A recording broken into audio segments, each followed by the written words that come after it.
Assalamualaikum warahmatullahi wabarakatuh. Pemuda merupakan tombak perubahan bangsa Indonesia. Sebagai pemuda tidak hanya penggerutu perubahan, namun sebagai aktor perubahan.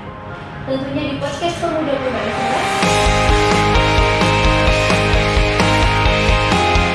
Kali ini Fadil sendirian, kita bincang bersama Ketua Umum Pemuda Perubahan Sumeneb. Kita sapa bersama-sama. Selamat sore Kak Gandhi. Sore Deva. Oke nih Kak Gandhi, mungkin bisa diceritakan nih tentang Pemuda Perubahan Sumeneb. Apa sih Pemuda Perubahan Sumeneb? Mungkin sobat perubahan di luar sana belum tahu nih tentang Pemuda Perubahan Sumeneb. Oke Deva. Jadi Pemuda Perubahan Sumeneb ini adalah wadah yang bagus nih untuk pemuda Sumeneb, yang mana Pemuda Perubahan Sumeneb ini bertujuan yang pertama nih untuk mewadahi adik-adik yang memiliki kompetensi, bakat, minat, dan ingin mengasah soft skill dirinya gitu. Itu yang pertama. Dan yang kedua, Pemuda Perubahan Sumeneb ini menampung aspirasi dari masyarakat Sumeneb berkaitan dengan kondisi Kabupaten Sumeneb, berkaitan dengan kemiskinan, kesehatan, dan lain sebagainya. Sehingga nantinya wadah Pemuda Perubahan Sumeneb ini menjadi kontrol sosial bagi pemerintah, sehingga ini menjadi civil society tersendiri bagi Kabupaten Sumeneb gitu, agar menjadi organisasi yang bermanfaat bagi pemuda di Sumeneb. Seperti itu Deva. Pemuda Perubahan Sumeneb ini sebenarnya bergerak di bidang apa nih Kak Gandhi? Oke, jadi kalau Pemuda Perubahan Sumeneb itu dibagi dua divisi. Yang pertama divisi Arya dan yang kedua divisi Wiraraja. Di mana dua divisi ini ada pembagian per divisinya menjadi 7 bidang. Ada bidang pendidikan, pariwisata, pertanian, sosial, budaya, dan lain sebagainya gitu kan. Ini semua sebagai harapan bagi kita sehingga semua aspek yang ada di divisi itu bisa tertampung dan bisa melakukan perubahan di Kabupaten Sumeneb. Seperti itu. Nah, mungkin sobat perubahan sudah tahu nih mengenai Pemuda Perubahan Sumeneb, sudah dijelaskan juga tadi.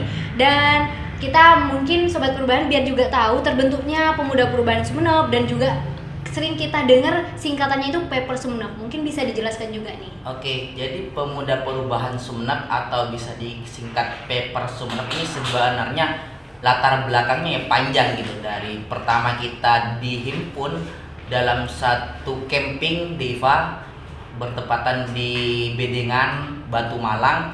Kita berkumpul pemuda-pemuda hebat di Kabupaten Sumeneb dari berbagai lintas jurusan, lintas kemampuan, yang mana dari selesai camping itu, selesai 3 hari, kita berinisiatif nih, janji kita di bawah pohon pinus itu harus dituntaskan dengan membentuk organisasi Pemuda Perubahan Sumeneb gitu. Sehingga dari camping 3 hari, terus rencana-rencana itu, keinginan kita dibentuklah organisasi Pemuda Perubahan gitu. Nah, kenapa mengambil Paper Sumeneb? Karena kita sendiri yang kemarin ikut 3 hari 3 malam itu didasarkan kepada seleksi yang cukup ketat, dan salah satunya bisa dikatakan opini atau esai dari tiap orang berkaitan dengan apa yang bisa dilakukan oleh mereka berkaitan dengan Sumeneb, ditulis dalam jurnal ataupun paper sebagai syarat, dan pada akhirnya bagus nih gitu nih Paper Sumeneb. Jadi Pemuda Perubahan masuk juga karena didasarkan kepada tulisan kita masing-masing gitu sih. Oh, jadi sesuai dengan latar belakangnya yaitu paper. Okay. Kita dikumpulkan atas dasar tulisan seperti itu nih Kak Gandhi ya. Nah, juga tentunya untuk Pemuda Perubahan Sumeneb, organisasi ini tentunya Kak Gandhi sendiri sebagai Ketua Umum Pemuda Perubahan Sumeneb ada dong harapan dan juga tujuan kedepannya Pemuda Perubahan Sumeneb ini mau dibawa kemana sih gitu loh. Oke. Jadi kalau nanti dan harus ya, Pemuda Perubahan Sumeneb ini harus survive dan terus ada di Kabupaten Sumeneb. Kenapa demikian? Saya sebagai Ketua Umum Perubahan Kabupaten Sumeneb melihat nih bahwasanya pemuda hari ini perlu untuk mengasah diri, kemampuan, bakat dan minatnya, sehingga kita tahu sendiri bahwasanya puncak bonus demografi itu 2030 Deva. Kalau Deva tahu apa sih bonus demografi? Jadi kita nih angkatan millennials yang dari umur 15 tahun sampai 34 itu lebih banyak populasinya di Indonesia gitu. Jadi bayangkan ketika pemuda di Indonesia pada tahun 2030 itu populasinya banyak, ini perlu ada wadah dan perlu difasilitasi sehingga mereka bisa memaksimalkan potensinya seperti itu. Dan tentunya pemuda perubahan Sumeneb ini berasal dari Sumeneb untuk perubahan Indonesia. Bisa nggak gitu dikatakan seperti itu? Bisa. Oh ya, perlu karena saya juga pribadi ya, kalau Deva tahu Kabupaten Sumeneb nih, saya sebagai pemuda Sumeneb cukup miris sih karena bisa dikatakan indeks pembangunan manusia di Kabupaten Sumeneb itu rendah. Dari 38 provinsi, Sumeneb ada di posisi 34 begitu kan. Jadi indeks pembangunan manusia itu Deva diukur dari bagaimana tingkat pendidikan di kabupaten tersebut, tingkat kesehatan dan ekonomi di kabupaten tersebut. Sedangkan Kabupaten Sumeneb, daerahnya saya Gandhi, masih di bawah gitu.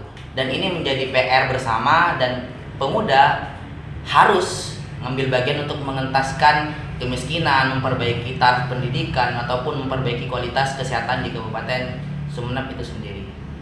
Oke, mungkin Sobat Perubahan sudah banyak paham nih tentang pemuda perubahan Sumeneb yang dijelaskan, divisinya sudah berapa ya gitu ya, bidang-bidangnya juga sudah. Nah, mungkin untuk Sobat Perubahan semuanya ini ya, mungkin nanti kita bincang-bincang lagi mengenai pemuda perubahan Sumeneb dan juga kedepannya pemuda perubahan Sumeneb itu mau dibawa kemana. Dan tentunya tetap di podcast Pemuda Perubahan Sumeneb.